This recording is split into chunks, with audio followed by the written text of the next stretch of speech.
And welcome back to Breakfast Television. Devo Brown with you. Let's get you some entertainment headlines, and we'll start with one we just teased you with. Weird Al Yankovic, Platinum Records, Grammy Awards for this guy who kind of spoofed music.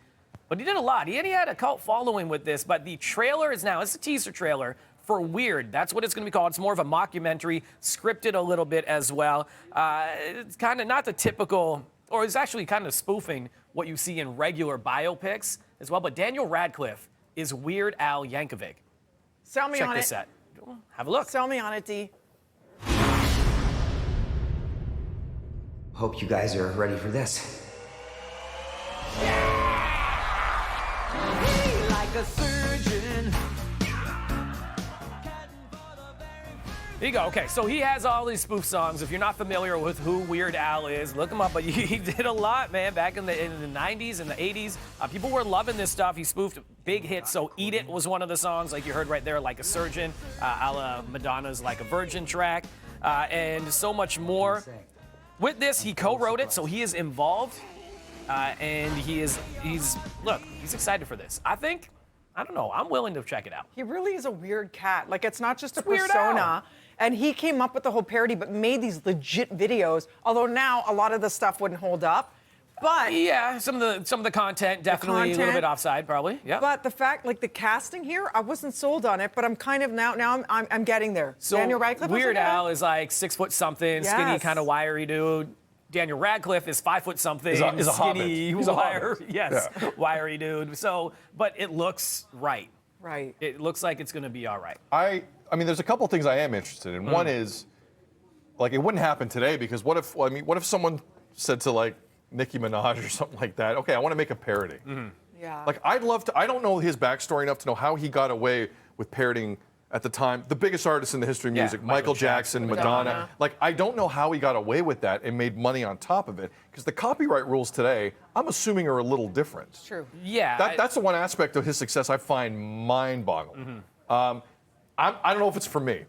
I don't know if this one's for me. Weird Al was. I don't know, man. Give it a shot at one point. I don't know. One point. Don't rush to watch it. If Okay, how about this? You, as usual. I will. Yeah, I'll let you Your know. take Yeah, on yeah. this Yeah, let will us know. influence me a great deal. So let me know what you think. Yeah, I feel 'Cause like I'm a it's going to be little- more I'm a rotten. little- Less tomatoes. Yeah. You never know. Let's move on to this. Less Everyone's tomatoes. talking about Met Gala, of course. It just happened a few days ago. We spoke about this earlier in the local show, but historians are not happy with the fact that Kim Kardashian wore that iconic dress that Marilyn Monroe wore back in 1962 when she sang to JFK, Happy Birthday. So there's the actual dress on the red carpet for the Met Gala, worn by Kim Kardashian. Now, people are saying, look, it's been on display in Orlando at the Ripley's, believe it or not. Dr. Justine DeYoung, here's what she said. It's an iconic piece of American history, should not be put at risk of damage just for an ego boost and photo op. Also, because Kim said that she crash dieted for 3 weeks and dropped 16 pounds in order to fit in this. She goes, crash dieting to fit into an original dress is an unfortunate message to be sending. One more in keeping with the ideals of 1960s, more so than today. Like you're taking it back. That what being she's said, saying. actors do it for roles all the time. I'm Sure. not saying it's great or healthy. For roles. But this is her This role. is She's known for her fashion, Kim, and she's known for doing things to her body to be more aesthetically pleasing. I'm not saying anybody should do it. I Right. think it's outrageous. But in terms, you changed my mind around in the earlier portion of the show. You're right. She shouldn't be able to wear that. Imagine like Jared Leto showing up in the Elvis jumpsuit with the fringe and everything. Right. Like it's when it's locked in to a museum. It's in a museum it's for an a reason. artifact. Yeah. Yes. I have to say, the more I watch this, I bet you there was a lot of celebrities out there who were thinking to themselves, why didn't I think of that? Because that's a really unique thing to even ask for.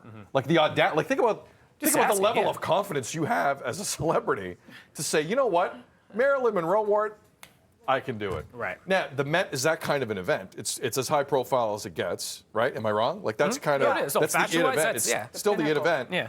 I'm almost giving her credit for the ask. I don't know if it was her idea or one of her handlers or one of her family members. For the ask, for it's sure. a smart For play. sure. I mean, it if was you can worth get away with it. $12,000. It's worth $5 Yes. million now. But here's the thing that their body shapes are very different. That dress was made on Marilyn Monroe's body. It was put on her. It was sewn and stitched while it was being built on her body. Kim's body is not the same as what Marilyn's was. Whether she dieted or not, here's what another historian says. He goes, look, Marilyn stood as the fabric for the dress was literally sculpted to her body to precisely match every curve. So doing something like this puts that fabric at risk. Again, it's history. It's iconic. I said it earlier. You're not taking the home run baseball that someone broke a record with and said, hey, yo, fellas, let's just play catch. You're not doing that. It's in the museum for a reason. Get the replica, which she did and wore later on. Do that in the first place. The more I think about this, the more I give her a lot of credit for it. From a lot of angles. I think it's really smart. Angles, I get what you did there. All of it. But Yeah.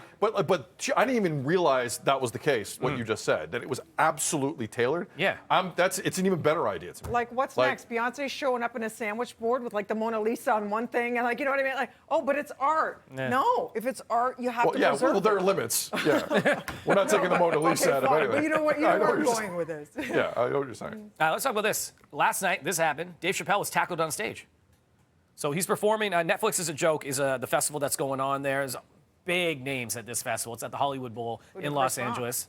Chris Rock was there. Jamie Foxx was there. Jamie Foxx actually helped detain the person who tackled Dave Chappelle. So it was towards the end of his performance. Someone in a black hoodie was kind of in the front. They jumped up. Jamie Foxx commenting after saying, I thought it was part of the show. I didn't know what was really going on. Till we realized how hard Dave Chappelle was hit. Here's a little bit of the visuals. It's going to loop over and over because it's very grainy and not a lot of people had footage there. So you've seen it right there. You can make it out, though. This guy comes in hard and fast. Comes in hard and fast. So here's what we've got.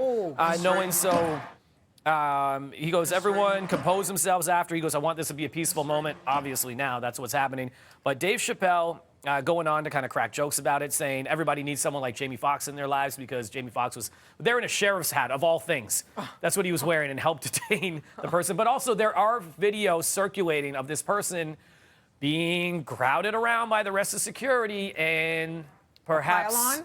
Yeah, people were kind of kicking and stomping, and you see Dave Chappelle being let out. The police are saying that a man was detained, and there are reports that there was a replica gun which had a knife blade on it, whether that was used or not.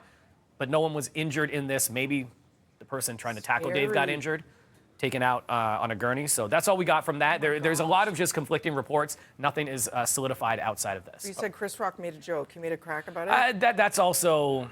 Let's revisit this tomorrow. There's a whole other discussion here with comedians now and people getting really free and easy with the rules on them. Yes. That's a whole nother discussion. Well, and the thing is, and we're going to wrap up here, we but just like the security issue of that, and again, these details are coming out, and they came out late at like 3 in the morning, 4 in the morning, so tomorrow we'll get you covered. All right, because we're not done with that. Just want to let you know. That's fascinating. Devo, great job. All right, down to the semifinals. Canada got talent. Canada's got talent. I like that. Either way, it's all about the talent here in Canada. Here on City TV, Lindsay L. joining Devo Brown with some of what you need to know from this week. That's next. You're watching BT.